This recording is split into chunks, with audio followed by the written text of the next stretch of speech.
সবাই শান্তিতে থাকুন। দাঙ্গা হিন্দুও করে না, দাঙ্গা মুসলমানও করে না, দাঙ্গা শিখও করে না, দাঙ্গা খ্রিস্টানও করে না, দাঙ্গা বৌদ্ধও করে না, দাঙ্গা পার্সিরাও করে না, দাঙ্গা জৈনরাও করে না। দাঙ্গা তৈরি করা হয় কিছু ক্রিমিনালসদের দিয়ে, এটা মাথায় রাখবেন। আজকালকার দিনে টাকা দিয়ে অনেক কিছু হয়, আবার হয়ও না। এই সমাজে যেমন ভালো মানুষ আছে, আবার ভালো সেজে ভান করারও তো নেতাদের অভাব নেই।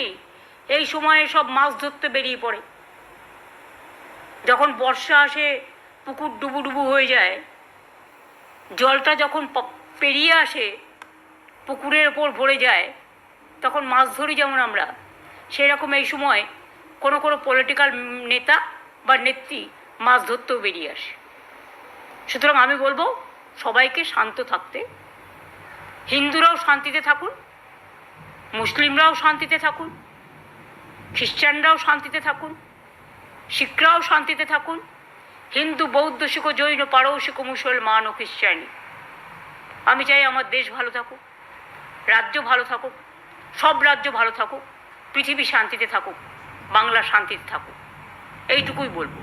শান্তির জন্য এক্ষুনি মিছিল মিটিং করার প্রয়োজন নেই। আইনের পথে যখন গেছে কেসটা, আইনে বিশ্বাস রাখুন, আইনে বিচার হবে বলে আমার ধারণা। আন্দোলন তো করার পথ আছে, শান্তিপূর্ণভাবে গণতান্ত্রিকভাবে আন্দোলন করার আগে দেখুন বিচার কি বলছে।